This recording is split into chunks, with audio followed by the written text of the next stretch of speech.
Tuesday, April 9, 2024. Focus. You must be born again. To be born again means the rebirth of our spirit at a new level.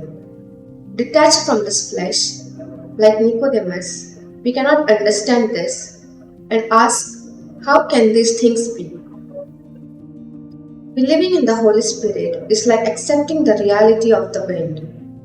No one can see it, yet all can experience its effect. It is a matter of willingness, a voluntary act of belief. Jesus calls Nicodemus the teacher, not a teacher. Nicodemus was probably a notable religious authority and should have understood the scripture. I will give you a new heart and a new spirit I will put within you. Jesus also refers to the bronze snake lifted in the desert, which brought forgiveness and salvation from the deadly snake bite to all who looked upon it. The snake obviously could not heal, but the people believed that God who saves had empowered Moses to heal through it.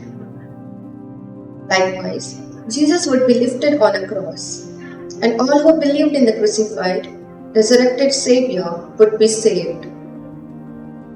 Eternal life refers not only to forever hereafter, but to living a life in the Spirit, under the Lordship of Jesus, which begins now itself. St. Francis Xavier lived his life in the Spirit and drew many to Christ. He reposed faith in the risen Jesus and in His Spirit. Live a life of love for God and for my sister and brother.